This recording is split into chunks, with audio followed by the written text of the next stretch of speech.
আমি স্কুল জীবন থেকেই একজন নাস্তিকের মতো জীবনযাপন করছি। কতবার পড়েছেন এটা গুণে রাখা হয়নি, তাহলে আপনি নিজেকে নাস্তিক কেন বলেন? কারণ হলো যে আমি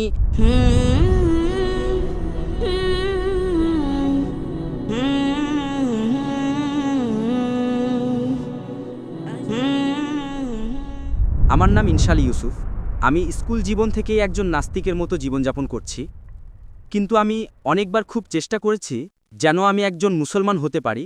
আর আমি অনেক চেষ্টা করেছি যে আমি একজন মুসলমানের জীবনযাপন করব, কারণ আমি আপনারও অনেক লেকচার শুনেছি এবং ইসলামের দ্বারা অনেক অনুপ্রাণিত হয়েছি। কিন্তু সমস্যা হলো ইসলাম ধর্ম অনুসারে কুফর এবং ইসলামের মধ্যে যে পার্থক্য তা হলো নামাজ।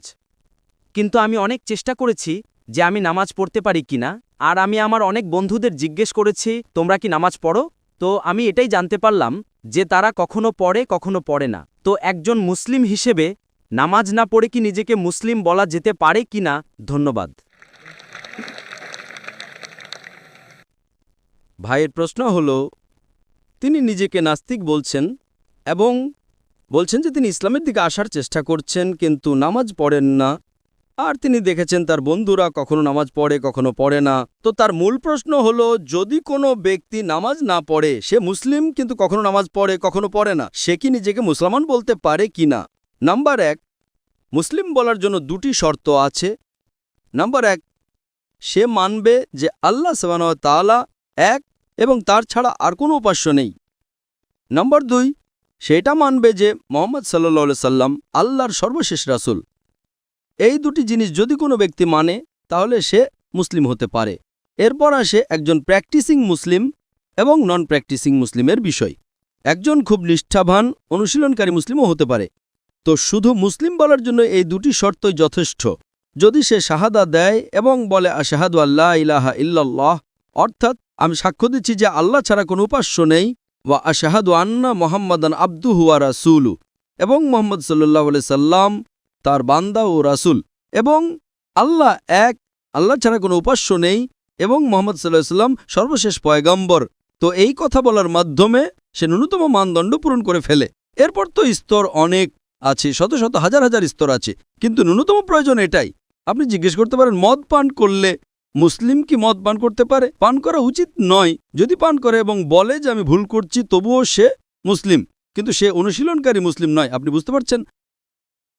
একজন ব্যক্তি যদি মদ পান করে, কোরআনের আয়াত আছে সূরা মাইদা সূরা নম্বর 5 আয়াত নম্বর 90-এ, ইয়া আইয়ুহাল্লাযীনা আমানু ইন্নামাল খামরু ওয়াল মাইসিরু ওয়াল আনযাবু ওয়াল আসলামু রিজসুম মিনাশ শাইতান ফাজতানিবু লাআল্লাকুম তুফলিহুন। হে মুমিনগণ, মদ, জুয়া খেলা, ভাগ্য গণনা, মূর্তি পূজা, এগুলো শয়তানের কৌশল। এগুলো থেকে বাঁচো যাতে তোমরা সাফল্য পাও।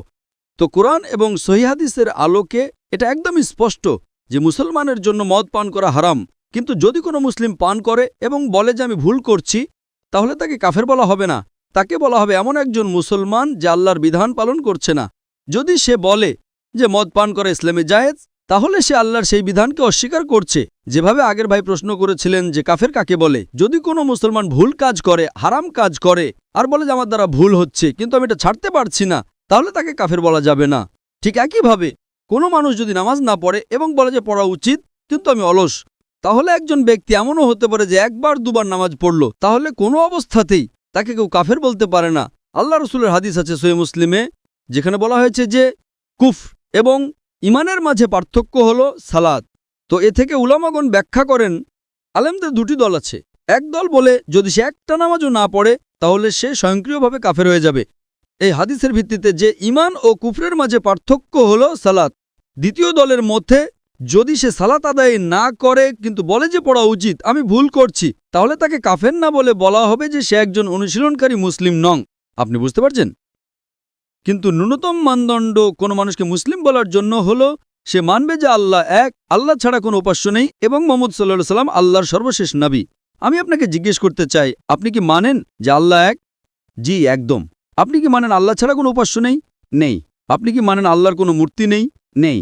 মাশাআল্লাহ। আপনি কি মানেন মুহাম্মদ সাল্লাল্লাহু আলাইহি সাল্লাম সর্বশেষ নবী? জি, একদম। সর্বশেষ পয়গম্বর? জি।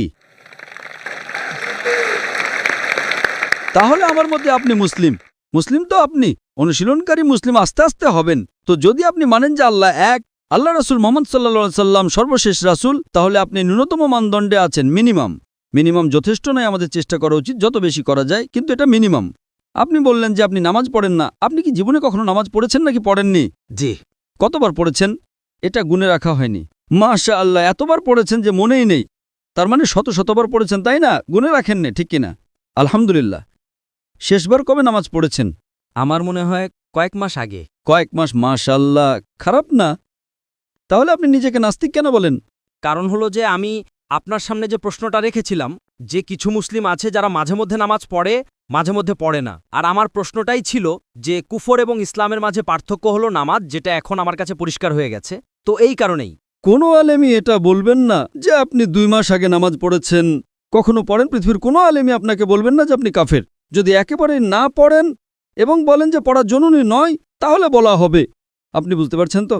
আর আপনি পড়ছেন না, বছরের পর বছর পড়ছেন না, তাহলে কিছু আলেম বলবেন কিন্তু আপনি তো মাশাআল্লাহ পড়েন, এতবার পড়েছেন যে আপনার মনেও নেই। তো প্রথমে আপনি আপনার মন থেকে এই ভুল ধারণাটা দূর করুন, ঠিক আছে? তো আমার মতো আপনি মুসলিম। হতে পারে যে আপনি একজন ভালো অনুশীলনকারী মুসলিম নন, হতে পারে আপনি ভালো, তা তো আপনিই জানেন। আমার মতে, আমি তো আপনাকে চিনি না। হতে পারে আপনি একজন ভালো মুসলমান, কারণ মানুষ কেমন তা শুধু আল্লাহ তাআলাই জানেন, ঠিক কিনা? তো যদি কোনো লোক আপনাকে ভুল বুঝিয়ে ইসলাম থেকে দূরে নিয়ে যায়, তাহলে তারা ভুল লোক। আমাদের চেষ্টা করা উচিত মানুষকে ইসলামের কাছে নিয়ে আসার, বুঝলেন তো? অনেক সময় মুসলমানরা কি করে, তারা এত ফতোয়া দেয়, এমন কথা বলে যে একজন মুসলমানকে অমুসলিম বানিয়ে দেয়।